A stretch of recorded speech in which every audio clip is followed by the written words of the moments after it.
بسم اللہ الرحمن الرحیم الحمد للہ رب العالمین والصلاة والسلام علی اشرف الانبیاء وسید المرسلین خاتم النبیین محمد وعلی آلہ وآل بیتہ وصحبہ اجمعین اما بعد فقد قال اللہ تبارک وتعالی ان تتقوا اللہ یجعل لکم فرقانا ويكفر عنكم سيئاتكم ويغفر لكم ذنوبكم والله غفور رحيم صدق اللہ العظیم۔ یہ مبارک مہینہ شعبان المعظم کا مہینہ ہے، پہلے بھی یاد دہانی کرائی جا چکی ہے کہ جو مبارک اور مقدس اوقات ہوتے ہیں، مہینے ہوتے ہیں، دن ہوتے ہیں، راتیں ہوتی ہیں، ان کی فضیلت کو بتانے اور اس کی اہمیت جتانے کا مقصد بندوں کو اعمال پر ابھارنا ہوتا ہے۔ کسی چیز کی بھی فضیلت، کسی عمل کی فضیلت، کسی وقت کی فضیلت، کسی مہینہ اور موسم کی فضیلت، یہ سب اس لیے بیان کی جاتی ہے کہ بندے اعمال میں دلچسپی لے اور اعمال صالحہ کا سلسلہ بڑھے اور گناہوں کا سلسلہ گھٹے۔ یہ حقیقی اور اصلی مقصد ہے فضائل اعمال کا۔ اعمال صالحہ میں اضافہ ہو اور جو اعمال سیئہ اور برے ہیں جن سے اللہ ناراض ہوتا ہے، جو اللہ کے ساتھ بے وفائی کا مصداق ہے، ان اعمال میں گھٹوتی ہو، کمی آئے۔ یہ مہینہ بھی جب اس کی فضیلت بیان کی گئی اور اس کی اہمیت جتائی گئی ہے تو ہماری ذمہ داری ہوتی ہے کہ اس کے اندر اعمال صالحہ میں اضافہ کریں۔ اعمال صالحہ میں اضافے کا کیا مطلب ہے؟ اعمال جتنے بھی اچھے اور نیک ہیں ان میں کچھ فرض و واجب درجے کے ہیں، یہ مسلمانوں کے لیے کمپلسری کورس ہے، کرنا ہی کرنا ہوتا ہے۔ اضافے کا مطلب یہ ہے کہ اس سے بھی بڑھ کر کریں۔ 5 وقت کی نمازیں فرض عین ہیں، اس سے بھی زیادہ کریں اور نفل نمازوں کا اہتمام کریں۔ اسی طریقے سے جتنے خیر کے اور ثواب کے کام ہیں ان کاموں میں ترقی ہونی چاہیے اور اضافہ ہونا چاہیے اس کے اندر۔ اور جو کام گناہ کے ہیں وہ کسی موسم میں بھی نہیں ہونے چاہیے، عام دنوں میں بھی نہیں ہونے چاہیے، لیکن بطور خاص مبارک وقتوں میں تو ہرگز نہیں ہونے چاہیے۔ جیسے حرم شریف کے بارے میں قرآن میں فرمایا گیا وَمَن يُرِدْ فِيهِ بِإِلْحَادٍ بِظُلْمٍ نُذِقْهُ مِنْ عَذَابٍ أَلِيمٍ، جو کوئی حرم کے اندر کسی پر ظلم کرنے یا گناہ کرنے کا یا شرک کرنے کا یا کسی پر زیادتی کرنے کا ارادہ کرے تو ہم اس کو عذاب علیم کا مزہ چکھائیں۔ دوسری جگہوں پر ارادہ کرنے پر معصیت نہیں کہا گیا اور اس کو عذاب کی وعید نہیں سنائی گئی، لیکن حرم شریف میں سنائی گئی۔ وجہ اس کی یہ ہے کہ ظلم کہیں بھی نہیں ہونا چاہیے، لیکن رحمان و رحیم کے گھر میں ہو تو یہ بہت زیادہ ظلم بڑھ جاتا ہے، اس کی شناعت و خباثت بڑھ جاتی ہے۔ وہ اللہ تعالیٰ جو کسی بندے پر، کسی مخلوق پہ ظلم نہیں کرتا، اس کے گھر میں، اس کے حرم میں کوئی ظلم کا ارادہ کرے، کسی پر زیادتی کا ارادہ کرے تو یہ ارادہ کرنا بھی بڑی محرومی اور بد نصیبی کی بات ہے، اس لیے اس پر بھی سزا دی جائے۔ تو جگہ کی خصوصیت ہو یا وقت کی خصوصیت ہو، اس میں گناہ بالکل نہیں ہونا چاہیے، اور آدمی کو ہر قسم کے چھوٹی بڑی لغزشوں سے بچنے کی کوشش کرتے رہنا چاہیے۔ مگر چونکہ ہم لوگ ایک ایسے ماحول میں رہتے ہیں جس میں اسلامی اور دینی موسموں کے آنے جانے کا کچھ پتہ نہیں چلتا، سال بھر ایک سا ہوتا ہے، جیسے پورے سال کے مہینے ہوتے ہیں ایسے ہی ہمارے ہاں رجب کا مہینہ بھی ہوتا ہے، ایسے ہی شعبان کا بھی ہوتا ہے، ایسے ہی رمضان کا بھی ہوتا ہے، ایسے ہی ذوالحج کا مہینہ بھی ہوتا ہے۔ اس میں ہم کوئی تفریق نہیں کرتے کہ یہ خاص موقع ہے اور یہ اہتمام سے گزارنے کا وقت ہے، اللہ تعالیٰ کی رضا اور اس کی خوشنودی کا دھیان رکھنے کا وقت ہے، ایسا ہم سوچتے نہیں، اسی وجہ سے ہم محروم رہتے ہیں۔ بہرحال جو گناہ عام طور سے ہوتے رہتے ہیں جس میں کثرت سے ہم مبتلا ہیں، ان گناہوں میں بد نگاہی کا گناہ ہے، آنکھوں کا غلط استعمال۔ جس قدر آدمی اپنی آنکھ کو صحیح استعمال کرے گا اس قدر اس کے قلب میں نورانیت پیدا ہوگی اور اس کی روحانیت میں اضافہ ہوگا، اور جس قدر اس کا استعمال صحیح نہیں کرے گا آنکھیں آوارہ ہو جائیں گی اور جا بے جا پڑنے لگیں گی، تو پھر اس سے قلب میں ظلمت پیدا ہوگی، اور جب دل میں اندھیرا پیدا ہوگا تو پھر آدمی اس دنیا میں جتنا بھی رسوا ہو جائے کم، کیونکہ دل کی ظلمت کے بعد، دل کے اندھیرے کے بعد وہ کام کر سکتا ہے جس کا تصور بھی نہیں کر سکتا مسلمان، لیکن یہ مسلمان ہو کے بھی کرے گا کیونکہ دل میں اندھیرا پیدا ہو گیا ہے۔ حق باطل نظر آتا ہے جب دل سیاہ ہو جاتا ہے تو، اور باطل حق نظر آتا ہے۔ حضرت علیہ السلام نے فرمایا ہے کہ جب آدمی ایک گناہ کرتا ہے تو اس کے قلب پر ایک سیاہ نقطہ لگ جاتا ہے، کالا دھبا لگ جاتا ہے۔ اگر توبہ کرتا ہے تو وہ دھل جاتا ہے اور صاف ہو جاتا ہے، لیکن توبہ نہیں کیا، پھر دوسرا گناہ کیا تو پھر دوسرا داغ لگتا ہے، پھر تیسرا گناہ کیا تو تیسرا داغ لگتا ہے، اور یوں دل آہستہ آہستہ آہستہ سیاہ توے کی طرح ہو جاتا ہے، ایک دم کالا ہو جاتا ہے۔ پھر اس کو اچھا برا لگتا ہے، برا اچھا لگتا ہے، حق باطل لگتا ہے، باطل حق لگتا ہے، نیکی کے کاموں سے وحشت ہونے لگتی ہے، اچھے ماحولوں سے دل گھبرانے لگتا ہے، اور برے ماحولوں میں جی لگتا ہے اور وہاں وہ سکون پاتا ہے۔ یہ اس بات کی علامت ہے کہ دل سیاہ ہو چکا ہے، یہ اس بات کی علامت ہے کہ قلب کی دنیا اندھیری ہو چکی۔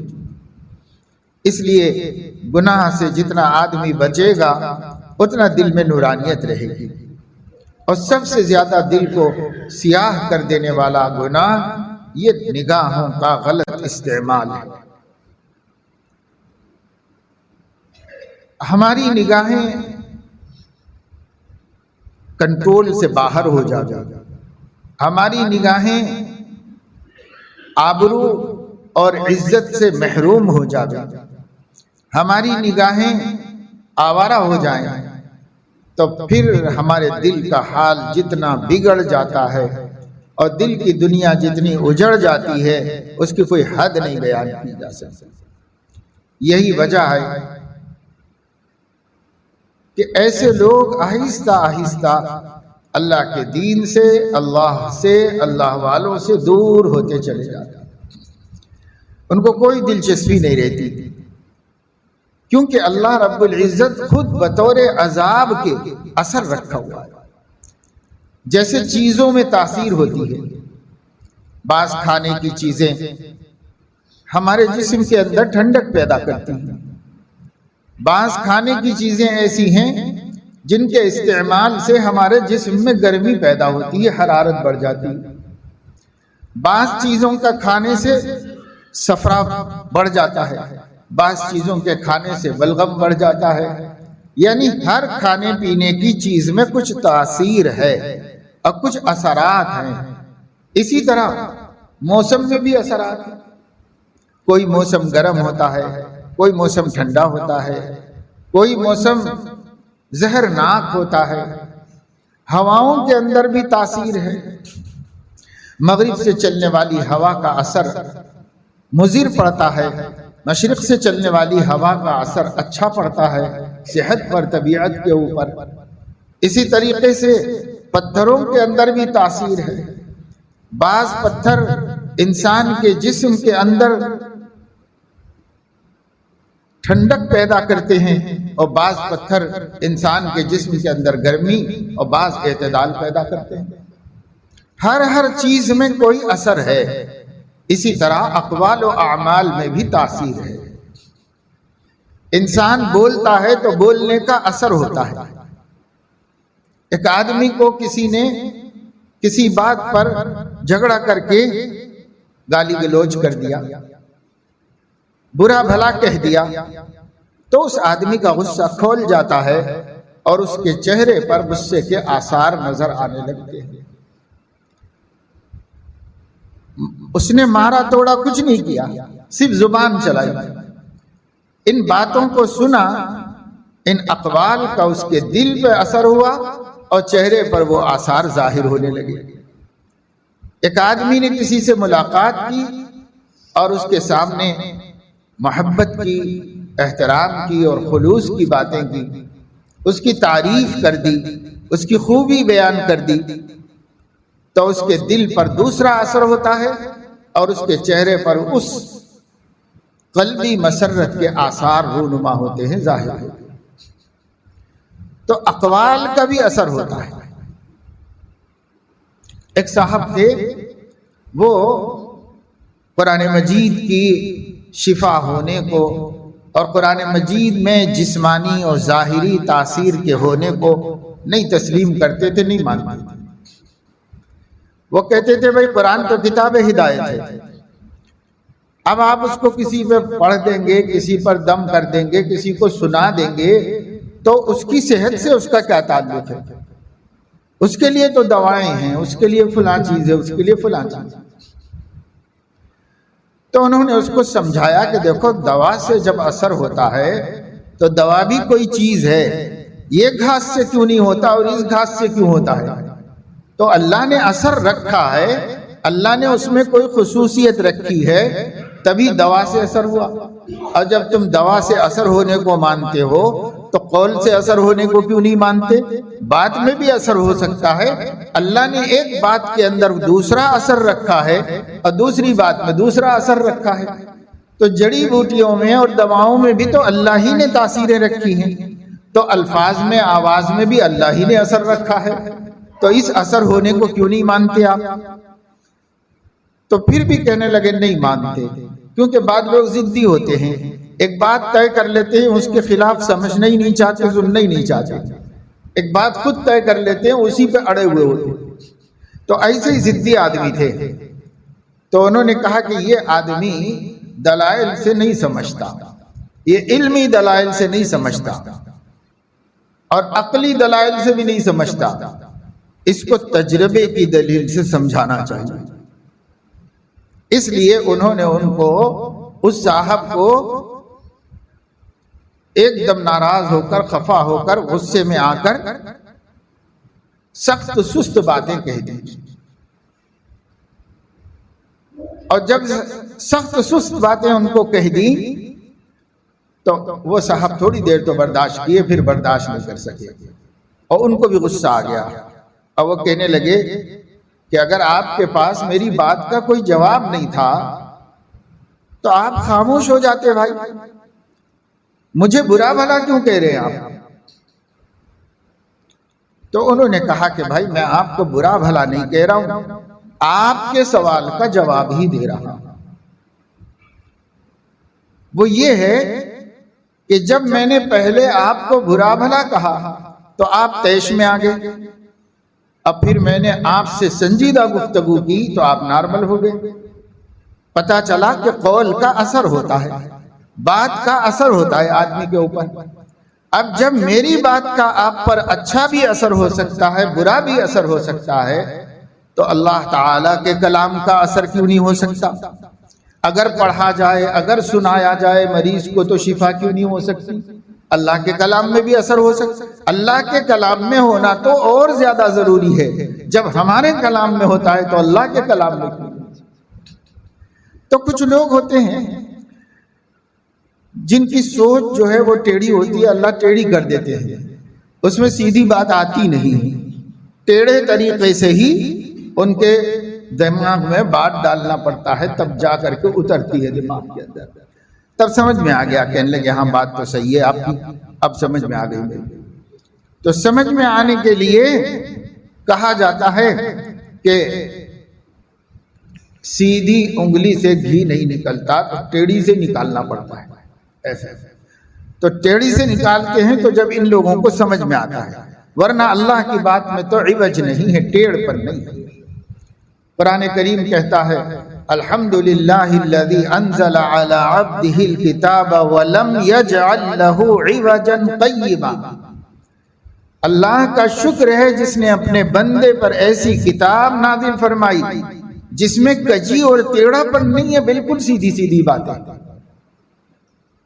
لیکن حضرت مولانا مناظر احسن گیلانی رحمہ اللہ نے فرمایا قرآن کی باتیں تو سب سیدھی ہیں، لیکن عقل ٹیڑھی ہو تو سیدھی بات کیسے جائے گی؟ اس کے اندر سیدھی بات نہیں جائے گی، اس لیے کہ بہترین سیدھا جوتا کسی نے بنایا ہے، اب اگر کسی کا پیر ٹیڑھا ہو تو سیدھے جوتے میں کیسے جائے گا؟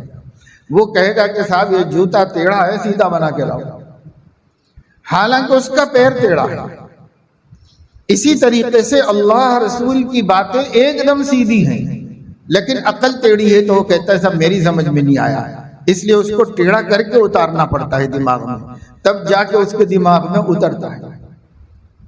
تو بہرحال اثر ہے، تو جیسے قول میں اثر ہے، فعل میں بھی اثر ہے۔ نیک کام کا اچھا اثر ہے، برے کام کا برا اثر ہے۔ ایک آدمی سچ بولے گا، اس کا اثر اور ہے، خود اس کی زندگی پر پڑتا ہے۔ یہ تو سامنے والے کی میں نے آپ کو مثال دی، لیکن اپنے اعمال و اقوال کا اثر خود ہمارے قلب پر پڑتا ہے۔ آپ سچ بولیں گے دل میں نورانیت بڑھے گی، آپ جھوٹ بولیں گے دل کی ظلمت میں اضافہ ہوگا۔ آپ کسی کی پیٹھ پیچھے تعریف کریں گے اور برائی کرنے والے کی زبان روکیں گے کہ بھائی کسی کا برا تذکرہ مت کرو میرے سامنے، تو آپ کے دل میں نور پیدا ہوگا۔ اور اگر آپ غیبت کریں گے یا سنیں گے تو آپ کے دل میں اندھیرا پیدا ہوگا۔ ایک آدمی کسی کے جھگڑے کو ختم کرا کے دو دلوں کو جوڑ دیا اور محبت پیدا کر دی تو اس کے دل میں روشنی اور اس کے اندر قوت ایمانی پیدا ہوتی ہے۔ اور اگر ایک آدمی نے ملے اور جڑے دلوں کو جھگڑا لگا کر نمیمہ کر کے چغل خوری کر کے توڑ دیا اور بچھڑا دیا تو اس کے دل میں اس کی ظلمت اور اس کا اندھیرا پیدا ہوتا ہے۔ حلال کھاؤ تو حلال کا اثر پورے جسم پر پڑتا ہے، ایک ایک قطرے خون پر اس کا قطرے خون پر اثر پڑتا ہے، اور ایک ایک نس میں ایک ایک بوٹی میں نورانیت پیدا ہوتی ہے۔ اور حرام کھاؤ تو اس کی ظلمت اور اس کی نحوست انسان کے جسم کے خون کے ایک ایک قطرے میں ایک ایک نس کے اندر گوشت کے اثر پیدا ہوتا ہے اس کا، اور اس کی وجہ سے اس کا باطن سیاہ ہو جاتا ہے اور اس کے جسم کی روحانیت مردہ ہو جاتی ہے۔ تو اچھے کاموں کا اچھا اثر ہماری اپنی زندگی پر ہونا یہ پکی بات ہے، اب برے کاموں کا برا اثر ہونا یہ بھی یقینی اور پکی بات ہے، اثر برابر اس کا ہوتا ہے۔ اسی وجہ سے اہل اللہ اور بزرگان دین جو نیک زندگی گزارنے کے خواہش مند تھے، وہ جب اپنی زندگی میں کسی معصیت کو دیکھتے، کوئی غلط بات اپنے اعمال میں آ گئی اس کو دیکھتے تو وہ فوراً اس کی تلاش و تحقیق کرتے تھے کہ کہیں ہمارے کھانے پینے میں بے احتیاطی تو نہیں ہوگی۔ تو کھانے پینے کی بے احتیاطی کو دیکھتے تھے، اگر کھانے پینے میں بے احتیاطی ہوئی تو ایمان پر اثر پڑنا یقینی، یقیناً انسان کے ایمان پر اثر پڑے گا۔ اس لیے حضور اکرم صلی اللہ تعالی علیہ وسلم نے ارشاد فرمایا، صحیح بخاری میں آپ کی یہ ارشاد گرامی موجود ہے کہ آپ نے فرمایا میں اپنے گھر میں کھجور پڑی ہوئی پاتا ہوں اور میرا جی بھی چاہتا ہے کہ میں کھا لوں، اس لیے کہ اکثر اوقات فقر و فاقہ حضور علیہ السلام کے ساتھ ہوتا تھا۔ اب بھوکا آدمی ہو اور اسے کھجور پڑی ہوئی نظر آئے، کھجور مل جائے تو کیوں نہیں کھا لے گا؟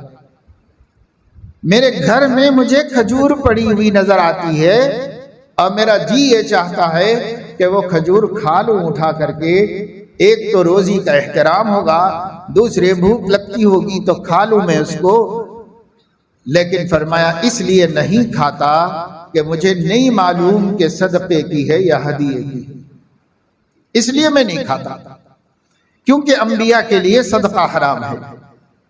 نحن معاشر الانبیاء، ہم انبیاء کی جماعت کو صدقہ حلال نہیں ہے، ان کی اولاد کو بھی صدقہ حلال نہیں ہے۔ تو حضور علیہ السلام کے گھر میں لوگ لا کر صدقے کی کھجوریں بھی دیتے تھے کہ غریبوں کو دے دیجئے، یہ صدقہ ہے، تو آپ رکھا دیتے گھر میں۔ کبھی لوگ لا کر ہدیہ بھی دیتے تھے آپ کو، یہ آپ کے لیے ہے، آپ قبول فرما لیجئے، تو وہ بھی گھر میں دے دیتے تھے۔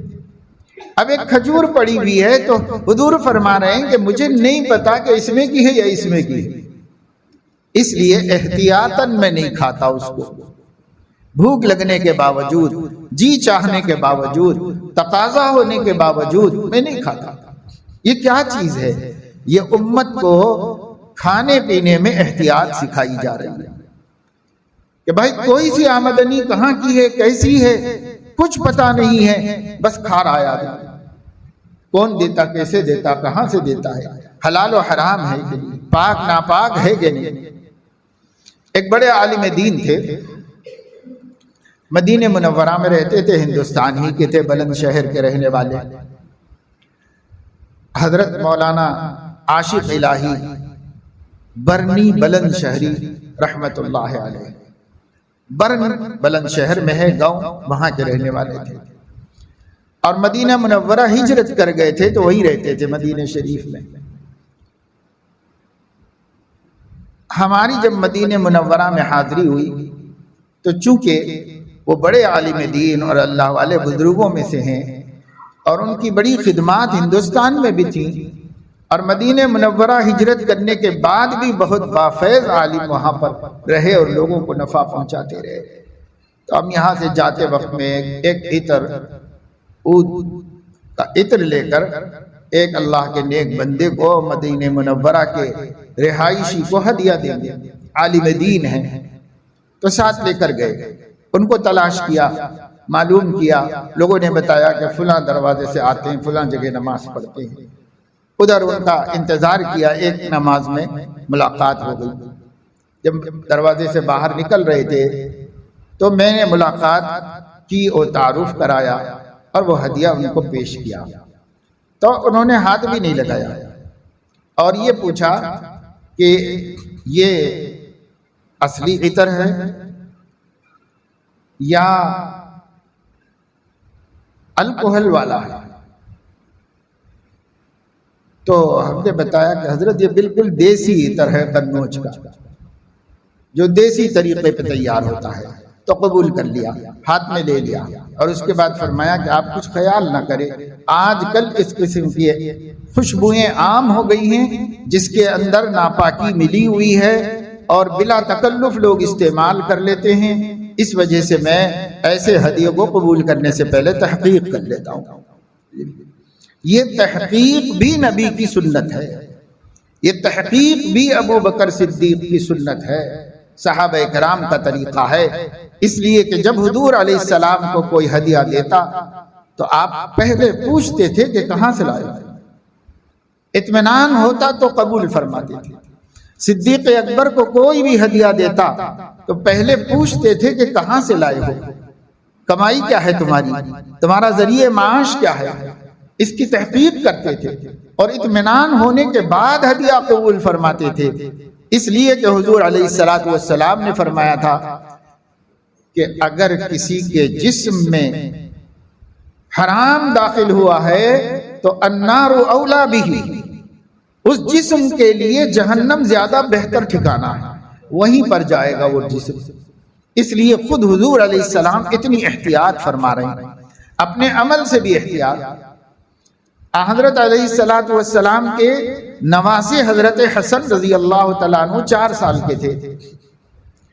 حضرت حسن رضی اللہ تعالیٰ عنہ ایک مرتبہ گھر میں سے دوڑتے ہوئے آئے اور حضور علیہ الصلوۃ والسلام گھر کی طرف جا رہے تھے۔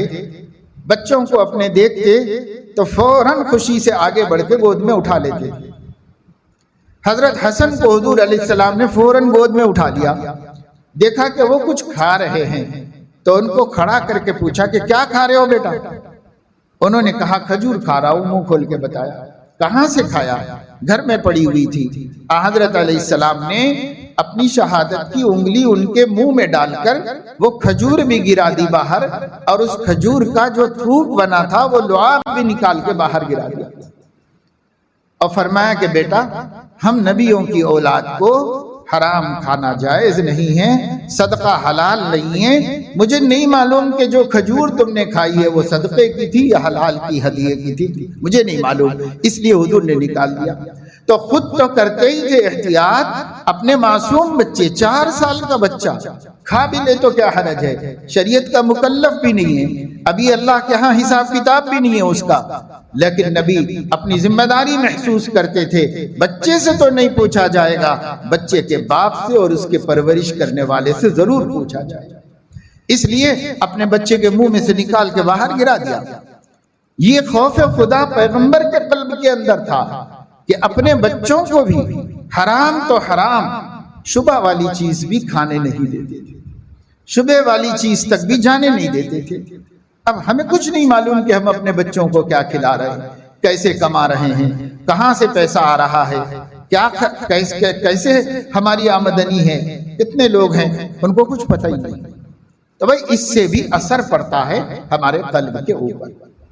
تو ہر اچھے کام کا اچھا اثر پڑنا، ہر برے کام کا برا اثر پڑنا کمپلسری ہے، ضروری ہے، چاہے ہم محسوس کرتے ہوں یا نہ کرتے ہوں، اس واسطے کہ جب انسان کی فطرت خراب ہو جاتی ہے اور اس کا نیچر چینج ہو جاتا ہے تو پھر اس کو بھی سمجھ میں نہیں آتا کہ میں اچھا کر رہا ہوں کہ برا کر رہا ہوں، دھیان بھی نہیں جاتا، کرتا جا رہا، بس کرتا جا رہا، جو دنیا کر رہی ہے وہ بھی کر رہا ہے، دھیان بھی نہیں جاتا کہ یہ تحقیق کرنا چاہیے، یہ اچھا ہو رہا ہے کہ غلط ہو رہا، دھیان نہیں جاتا، اور اس طرح انجانے ہزاروں قسم کے غلط کام کرتا رہتا ہے، اور ان غلط کاموں کا غلط اثر اس کے دل پر اور اس کے جسم پر پڑتا رہتا ہے، اور جب ہمارے جسم و جان برے اثرات میں ڈوبے ہوئے ہوں گے تو ہم سے اچھے اعمال کا صدور نہیں ہو سکتا۔ اچھا اعمال کے لیے وہ بدن تیار رہتا ہے جس بدن کو حلال سے پرورش کرایا گیا ہو، پرورش کیا گیا ہو، اور اچھے اعمال کے لیے وہ قلب بے چین ہوتا ہے جس قلب میں روشنی ہوتی ہے اندھیرا نہیں ہوتا۔ تو اب ہم لوگوں کو ان چیزوں کی کیا پرواہ ہے اور ان باتوں کی کیا ضرورت ہے؟ ہم تو ان چیزوں کی طرف دھیان دینے کو بھی تیار ہیں، دھیان دینے کو بھی تیار نہیں، حالانکہ یہ فطرت ہے انسان کی جو اللہ نے بنا دی۔ اچھا کام کا اچھا اثر، برے کام کا برا اثر فطرتاً قلب پر بھی ہوتا ہے اور پوری باڈی پر بھی ہوتا ہے۔ سیدنا عثمان غنی رضی اللہ تعالیٰ عنہ خطبہ دے رہے تھے، لوگ آتے جا رہے تھے، بیٹھتے جا رہے تھے، ایک صاحب آ کر کے بیٹھے، آتے ہوئے راستے میں ان کی نگاہ کسی نامحرم پر پڑ گئی۔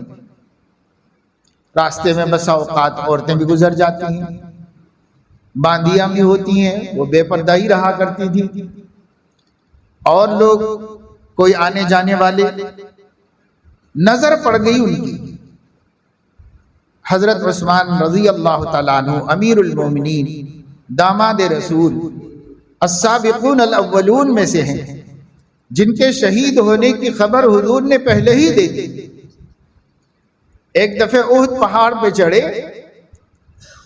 حضرت ابو بکر، حضرت عمر، حضرت عثمان ساتھ میں تھے، تو پہاڑ حضور علیہ السلام کی عظمت سے کانپنے لگا، ہلنے لگا۔ تو آپ نے ایک ٹھوکر ماری اور فرمایا تجھے نہیں معلوم تیرے اوپر نبی ہے، صدیق ہے، 2 شہید ہیں۔ حالانکہ وہ شہید نہیں ہوئے تھے، تب حضور علیہ السلام نے ان کی زندگی میں فرمایا۔ پھر حضرت عمر بھی شہید ہوئے اور حضرت عثمان بھی شہید ہوئے۔ تو حضرت عثمان امیر المومنین کی نظر پڑی، کوئی آدمی سامنے آتا ہے تو آنکھ سے آنکھ ملتی ہے۔ آپ نے فوراً اپنے خطبے میں یہ تنبیہ بھی فرما دی، ما بال اقوام یزنون بالعیون، ان قوموں کا کیا حال ہوگا جو آنکھوں سے زنا کرتے ہیں۔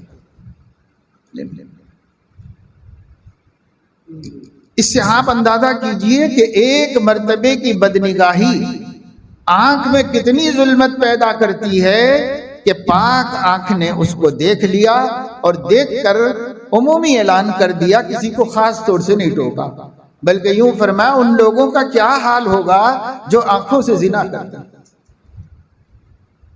اور اس بندے نے اعتراف کر لیا اور کہا کہ امیر المومنین آئندہ احتیاط رکھوں گا، آتے ہوئے راستے میں ایسی غلطی ہو گئی آنکھ سے۔ جب احیاناً بھی آنکھ نامحرم پر پڑ جائے تو اس میں ظلمت کا اثر پیدا ہوتا ہے، تو جان بوجھ کر بدنگاہی کرنے والے موبائلوں میں، فلموں میں، خاندانوں میں اپنے خاندانوں کی نامحرم بہنوں سے، اپنی بھاوج سے، اپنی شادیوں سے بے محابہ آنکھیں لڑانے اور آنکھیں ملانے والوں کے دل کے اندھیرے کا کیا عالم ہوگا۔ جو اندھیرے میں ہے اس کو اندھیرے کا اندازہ نہیں ہو سکتا۔ امیر المومنین عثمان غنی کی نگاہیں پاک تھیں، تو ناپاک نگاہوں کو دیکھ کے پہچانا کہ یہ آنکھیں پاک نہیں رہ گئی، آنکھیں ناپاک۔ اور جب آنکھ ناپاک ہو جائے گی تو پاک کیسے ہوگی؟ پانی سے دھونے سے نہیں پاک ہوگی۔ آنکھ ناپاک ہوتی ہے پھر توبہ سے پاک ہوتی ہے۔ اللہ سے صدق دل سے معافی مانگی جائے، ندامت کے ساتھ غلطی کا اعتراف کیا جائے، تو اللہ تعالیٰ کی جب اللہ کہتے میں نے معاف کر دیا تو اللہ کے اس فرمانے سے وہ آنکھ پاک ہوتی ہے، وہ کان پاک ہوتے ہیں، وہ زبان پاک ہوتی ہے، وہ دل پاک ہوتا ہے جس میں گندگیاں ہیں، ناپاکی ہے، کچرا ہے، اللہ تعالیٰ کے معاف کر دینے سے پاک ہوتے۔ اسی لیے ایک خاتون جس سے زنا کا صدور ہوا تھا، ایک ہی واقعہ پورے عہد رسالت کا ہے، ایک مرد کا ایک عورت کا۔ اس نے حضور سے کیا کہا تھا؟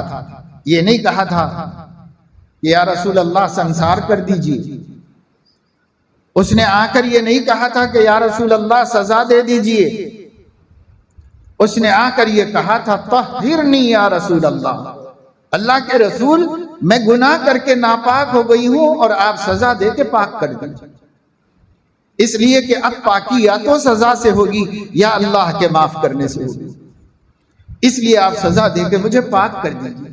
صحابہ کا یہ یقین بن گیا تھا کہ گناہوں سے دل ناپاک ہو جاتے ہیں، صحابہ کا یہ یقین بن گیا تھا کہ گناہوں سے جسم ناپاک ہو جاتے ہیں، اور یہ ناپاکی دور نہیں ہوتی پانی سے، سمندر سے، پورا سمندر کوئی نہا لے گناہ کی گندگی دھل نہیں سکتی اس کے جسم سے، وہ اسی طرح اس سے چمٹی ہوئی رہے۔ ہندوستان میں ایک بہت بڑے محدث گزرے ہیں، سارے ہندوستان جانتا ہے، حضرت شاہ ولی اللہ محدث دہلوی رحمہ اللہ۔ ان کے والد تھے شاہ عبد الرحیم دہلوی رحمۃ اللہ علیہ۔ انہوں نے ایک کتاب لکھی، اس میں اپنا واقعہ لکھا کہ میں ایک مرتبہ مسجد جا رہا تھا، وقت کم تھا، اس لیے میں ایک گلی میں سے مسجد کا شارٹ کٹ راستے میں چلا گیا۔ نالے کی گلی تھی، وہ گندے پانی کا نالا تھا، اس گلی میں سے شارٹ کٹ پہنچ سکتا تھا، اس لیے کہ اس کے کنارے سے نکل گیا کہ جلدی سے مسجد پہنچ جاؤں اور میری جماعت فوت نہ ہو جائے۔ راستہ بہت تنگ تھا، پگڈنڈی کے طور پر ایک آدھ آدمی گزر سکتا تھا. میں ادھر سے داخل ہوا، درمیان میں پہنچا، ادھر سے کتا داخل ہوا، وہ بھی آ گیا درمیان میں. اب ہم دونوں کو کھڑے ہو جانا پڑا کہ نالے میں کون اترے، کیچڑ میں، غلاظت میں. میں یہ سوچتا رہا کہ یہ کتا ہے، سر سے لے کے پیر تک ناپاک ہے شرعاً، یہ اتر جائے تو کیا حرج ہے، اور میں تو ایک نمازی ہوں، پاک ہو کے جا رہا ہوں نماز پڑھنے کے لیے، تو میں کیسے اتروں اس کے اندر. وہ بھی نہیں اترا، وہ بھی نہیں. تو فرماتے ہیں کہ میں نے اس سے کہا کہ بھائی، اشارہ کیا کہ بھائی ادھر تو ہٹ جا، میں نکل جاؤں. تو اللہ نے اس کو زبان دی، اور کتے نے کہا کہ آپ کیوں نہیں ہٹ سکتے راستے سے، آپ کیوں نہیں ہٹ سکتے. انہوں نے کہا کہ میں مکلف ہوں نماز کا، مجھے پاک رہنا ہے، میرے کپڑے ناپاک ہو جائیں گے، میرے پیر ناپاک ہو جائیں گے اگر میں گندگی میں اتروں گا تو. اور تو مکلف نہیں ہے، تو اتر جائے تو تجھے کیا حرج ہے. تو فرماتے ہیں کہ اللہ نے اس کو جو زبان دی تھی اس نے اس کا جواب دیا. میری تنبیہ و تربیت کے لیے اللہ نے اس کو زبان دی. اس نے جواب دیا اور کہا کہ اوہو بہت پاک بنتے ہیں آپ، مجھے حقیر سمجھنے کی وجہ سے آپ کے دل میں جو ناپاکی آئی ہے، آپ 7 سمندروں کے پانی سے بھی اس کو دھو نہیں سکتے. اگر اتر جاتے نیچے تو ایک دفعے پانی لے کے 3 مرتبہ دھو لیتے تو پاک ہو جاتے. آپ کو پانی پاک کر سکتا تھا، لیکن مخلوق خدا کو حقیر سمجھنے کی ناپاکی کو کوئی سمندر، 7 سمندر بھی پاک نہیں کر سکتے. تب عبرت ہوئی اور سمجھ میں آیا کہ اللہ تعالیٰ نے ایک بڑی مصیبت سے، بڑی گمراہی سے بچایا. کسی مخلوق کو حقیر سمجھنے کا بھی ہمیں کوئی حق نہیں. اللہ نے حقیر بنایا ہے تو اس کا مالک ہے، بنایا ہے اس نے حقیر، لیکن ہمیں کیا حق ہے کہ ہم اس کو حقیر سمجھیں. تو میرے دوستو عزیزو، ہمارے معصیتوں نے جو ہمارے اوپر ناپاکی کا، پاپ کی ناپاکی لگا دی ہے، یہ توبہ کے بغیر دھل نہیں سکتی، پاک نہیں ہو سکتی. سچی توبہ کرتے رہنا مسلمانوں کی ذمہ داری ہے، اور آنکھوں کو گناہوں سے محفوظ رکھنا اس وقت کا سب سے بڑا مجاہدہ ہے. اور مجاہدے اس زمانے میں اتنے مشکل نہیں ہیں جتنا مجاہدہ نگاہ کو ناپاک ہونے سے بچانا ہے. نظر کی حفاظت کرنا اس زمانے کا سب سے بڑا مجاہدہ ہے، اس لیے کہ پہلے زمانے میں حیا غالب ہونے کی وجہ سے پھر بھی مواقع کم تھے آنکھیں خراب ہونے کی، اور اس زمانے میں ماحول خراب ہونے کی وجہ سے جدھر نگاہ اٹھاؤ آنکھ خراب ہونے، گندی اور ناپاک ہونے کا خطرہ ہے. جدھر اٹھاؤ آنکھ ناپاک اور گندی ہوتی ہے. اس وجہ سے حفاظت زیادہ ضروری ہو گئی ہے، اور حفاظت کی ذمہ داری زیادہ بڑھ گئی ہے. اس لیے اس دور کا سب سے بڑا مجاہدہ آنکھوں کو پاک رکھنا ہے، ناپاک ہونے سے بچا لینا ہے. آنکھیں ناپاک ہوتی ہیں اور اس کا اثر ایمان پہ پڑتا ہے.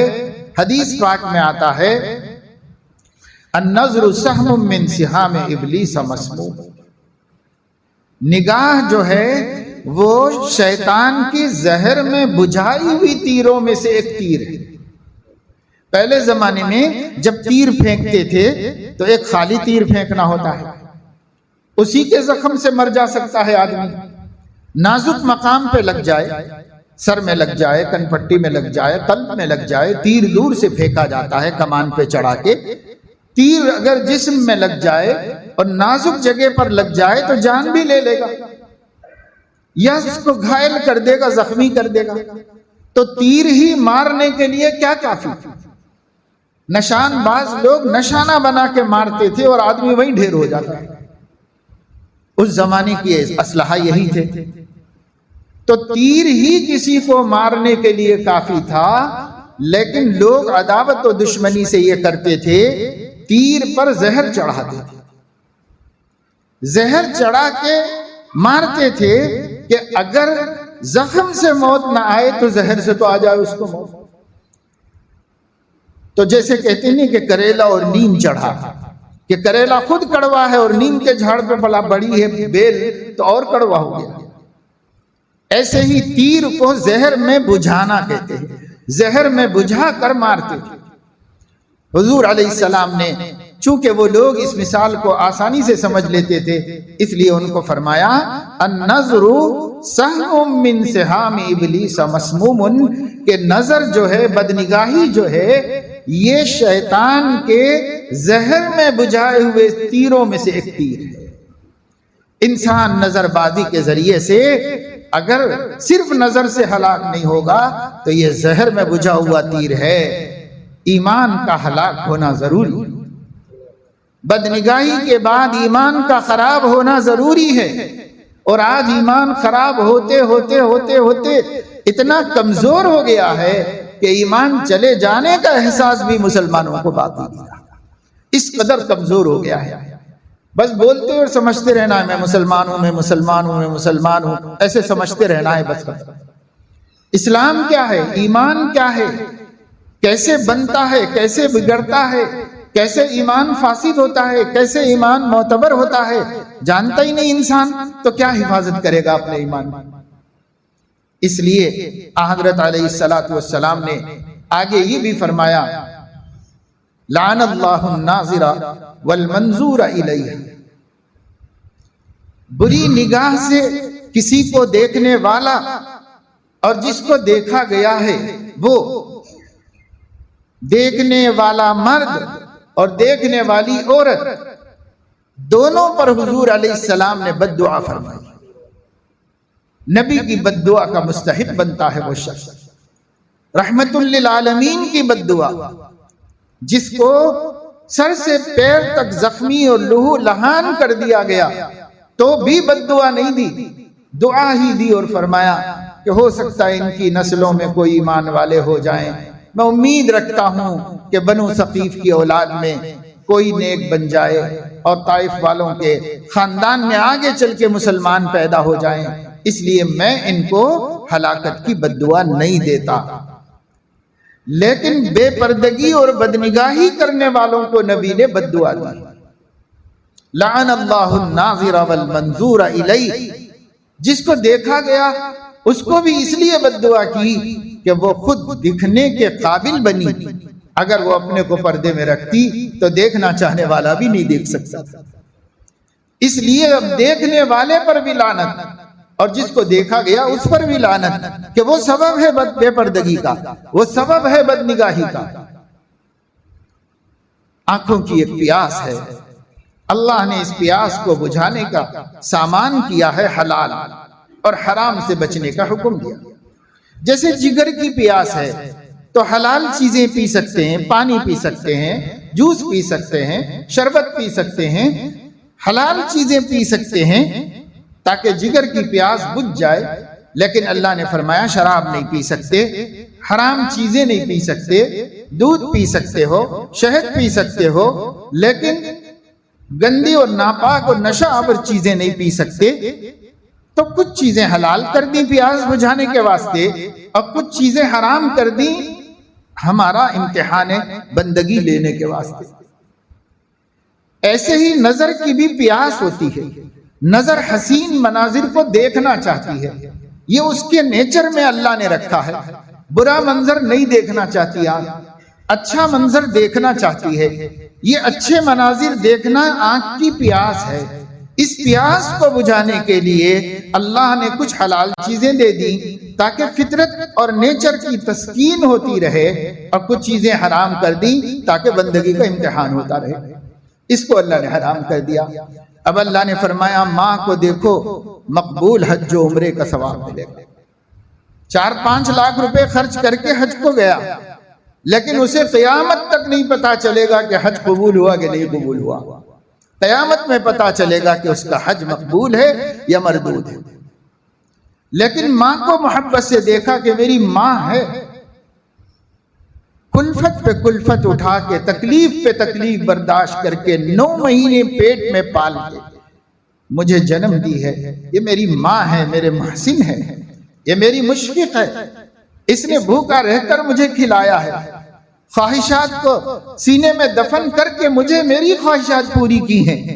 میرے بچپن میں مجھے خوش دیکھنا اس کی خوشی تھی اور کوئی چیز نہیں، ہر خوشی اس کی مردہ ہو گئی تھی، اپنے بچے کو خوش دیکھنے کی خوشی رہ گئی تھی باپ کی۔ یہ میری ماں ہے، اس کو محبت سے دیکھو تو فری میں مقبول حج اور عمرے کا ثواب مل رہا ہے۔ کتنی بڑی بھائی آنکھ کی پیاس ہے، اس پیاس کو بجھا لو، ماں کو دیکھ کے بجھا لو۔ ابا جان کو دیکھو، ابا نے پوری جوانی میری گنوا دی میرے لیے کہ میں پلوں، اچھا کھاؤں، اچھا پہنوں، اچھی تعلیم حاصل کروں اور قابل بنوں اور عزت دار بنوں، تو میری خاطر سے کما کما کے اپنی جوانی کو بڑھاپے میں ڈال دیا ہے۔ یہ میرے ابا جان ہیں، ان کو پیار سے دیکھو، محبت سے دیکھو، آپ کو مقبول حج کا، مقبول عمرے کا ثواب کی نبی خوشخبری دے رہے ہیں، جو جھوٹ نہیں ہو سکتا، پکی بات ہے، سچی بات ہے۔ اپنی حقیقی بہن کو دیکھو، یہ میری خون شریک ہے اور میری محبت کی مستحق ہے، اس کو دیکھو، اس کا دیکھنا جائز ہے۔ اپنی حقیقی بھانجی کو دیکھو، یعنی سگی بہن کی بیٹی کو دیکھو، دیکھ سکتے ہو، اور سگے بھائی کے بیٹی کو دیکھو، دیکھ سکتے ہو۔ اللہ تعالیٰ نے اس کی اجازت دی ہے، اور اسی طریقے سے اپنی خالہ جان کو دیکھ سکتے ہو، اپنی پھوپھی جان کو جو ابا کے خون میں شریک ہے اس کو دیکھ سکتے ہو، خالہ جو ماں کے خون میں شریک ہے اس کو دیکھ سکتے ہو۔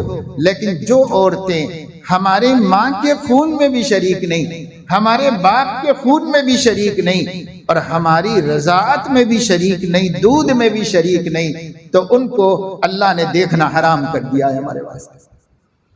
یہ حلال کر کے یہ حرام کر دیا ہے۔ یہاں تک رہ سکتے ہو، آگے بڑھو گے تو گناہگار ہوگے، آگے بڑھو گے تو نقصان ہوگا۔ آپ اسی پر سارے رشتوں کو دیکھ لیجئے، پھر طے کر لیجئے کہ کس کو دیکھنا اللہ کی طرف سے جائز ہے اور کس کو دیکھنے کی اجازت نہیں۔ ہم ایک سماج میں رہتے ہیں، ایسے سماج میں جس میں اللہ کے حلال و حرام کی رتی برابر پرواہ نہیں رہ گئی، اللہ تعالیٰ کے قوانین کے مچھر کے پر کے برابر ہمارے دل میں وزن نہیں رہ گیا۔ یہ ساری باتیں جو میں بیان کر رہا ہوں قرآن میں ہیں، جو باتیں میں بیان کر رہا ہوں احادیث صحیحہ میں ہیں، اور صحابہ نے عمل کیا، نبی نے نبی ہو کر بھی عمل کیا پردے کے احکامات کے اوپر۔ ہمارے لیے اس کی کوئی ویلیو نہیں، ہمارے پاس اس کا کوئی وزن نہیں، ہم اس کو کوئی توجہ دینے کے قابل مسئلہ بھی نہیں سمجھتے۔ یہ ہمارا حال ہے، اور یہ ہم اس کے باوجود ہم دیندار ہیں، اس کے باوجود ہم سچے پکے مسلمان ہیں، اور اسلام سے ہمیں بیر ہے، اسلام سے ہمیں ایک گناہ عداوت سی ہو گئی ہے کہ اسلام کیا اسلام، بھائی چھوڑو یہ سب، ہم کلمہ پڑھتے ہیں، مسلمان ہیں، بس باقی کاہے کے لیے اسلام ہے؟ وہ صرف صحابہ کے لیے آیا تھا، وہ صرف نبی کے لیے آیا تھا۔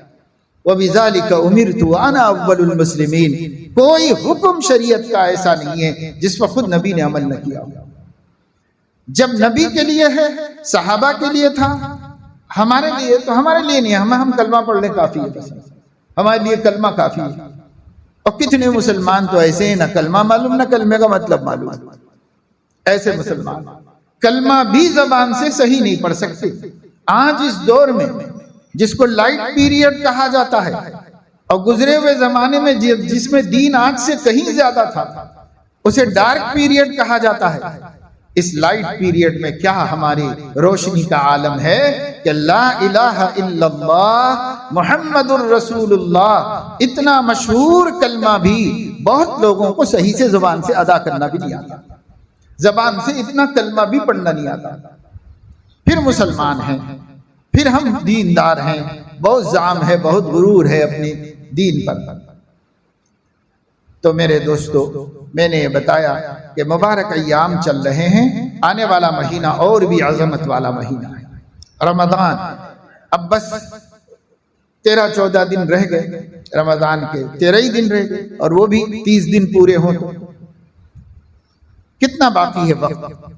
اس کے بعد رمضان شروع ہو جائے گا۔ ایک ایک لمحہ قدر و قیمت والا ہے، کروڑوں سے ہم ایک ایک منٹ کی قیمت نہیں لگا سکتے۔ رمضان 1 کروڑ روپے، 2 کروڑ روپے، 10 کروڑ روپے رمضان کے لمحات کی ہم قیمت نہیں مقرر کر سکتے۔ انتہائی قیمتی اور نہایت ہی اہم مہینہ ہے جو سر پہ آ چکا ہے، قریب میں ہے بالکل۔ اس مہینے کی تیاری کریں، ابھی سے نیک بنیں، گناہوں کو چھوڑیں، اپنے آپ پر نظر ڈالیں کہاں کہاں میں اللہ کی نافرمانی کرتا ہوں، ہمت کر کے وہاں بچنے کی کوشش کریں۔ آدمی جائزہ لے گا تو پتہ چلے گا تو چھوڑے گا۔ کبھی آدمی جائزہ ہی نہیں لیتا تو پتہ بھی نہیں ہے کہ کتنے گناہ اعمال نامے میں روزانہ جاتے ہیں اللہ کے پاس، پتہ بھی نہیں ہے اپنے کو۔ تو ہم جائزہ لے کر دیکھیں کہ بھئی میں روزانہ کہاں کہاں اللہ کی نافرمانی کر رہا ہوں، کہاں میں زبان سے گناہ کر رہا ہوں، کہاں میں نگاہ سے گناہ کر رہا ہوں، کہاں میں کانوں سے گناہ کر رہا ہوں، کہاں میں ہاتھ پیر سے گناہ کر رہا ہوں۔ دیکھیں، اپنا جائزہ خود لے لیں اور خود جائزہ لے کر طے کر لیں کہ نہیں بھئی یہ چھوڑ دینے چاہیے۔ اس سے جب اللہ ناراض ہوتا ہے تو مجھے کیا کرنا چاہیے، میرا فائدہ ہی کیا ہے اس کے اندر، اس سے مجھے کیا مل رہا ہے سوائے اس کے کہ ٹیمپروری ایک ٹائم کے لیے، چند سیکنڈوں کے لیے اگر اس گناہ سے کوئی لذت بھی مل جاتی ہے تو اس حرام لذت کے انجام میں جہنم کا جو عذاب ہے وہ دائمی ہے اور وہ بہت دیر پا ہے، اس کو ہم نہیں برداشت کر سکتے۔ اس کو برداشت کر لے سکتے ہیں، اس لیے اس کو برداشت کر لو۔ تو مومن ہیں سب لوگ، ذرا اب فکر سے زندگی گزاریں گے تو بہت گناہوں سے بچ جائیں گے، اب بہت نیکیاں ہماری زندگی میں بڑھ جائیں گی۔ کیا کیا اچھے کام ہیں میں نہیں کر رہا ہوں، ایک لسٹ بنا لیں، کیا کیا اچھے کام میں نہیں کر رہا ہوں۔ پھر کہو اللہ سے، کہو اللہ پاک میں بہت جلد ان چیزوں کو شروع کر دوں گا، یہ آپ کے پسندیدہ اعمال ہیں، بدقسمتی سے میں اب تک نہیں کرتا رہا لیکن اب شروع کر دیتا ہوں، اب یہ کام کروں گا۔ ایک ایک کر کے اضافہ کرو، ایک ایک کر کو زندگی میں داخل کرو تو اچھائیاں بڑھتی جائیں گی اور برائیاں گھٹتی جائیں گی۔ اور یہی مجاہدے کے لیے ہم اس دنیا میں پیدا کیے گئے ہیں۔ یہ مجاہدہ کرنے میں کامیاب ہو گئے تو قیامت کی رسوائی سے بچ جائیں گے، اللہ اپنی نعمتوں میں ہمیں داخل فرما دے گا اور جہنم کے عذاب سے بچا لے گا۔ اس لیے سب لوگ کوشش کریں، یہ اچھے موقع ہیں، اچھا موسم ہے، آسانی سے ہم نیکی کر سکتے ہیں اور آسانی سے گناہ سے بچ سکتے ہیں۔ اللہ تعالیٰ اپنے فضل و کرم سے ہم سب کو توفیق عمل نصیب فرمائے اور غفلت اور لاپرواہی اور بے احساسی کی زندگی سے ہماری حفاظت فرمائے۔ آمین وآخر دعوانا الحمدللہ۔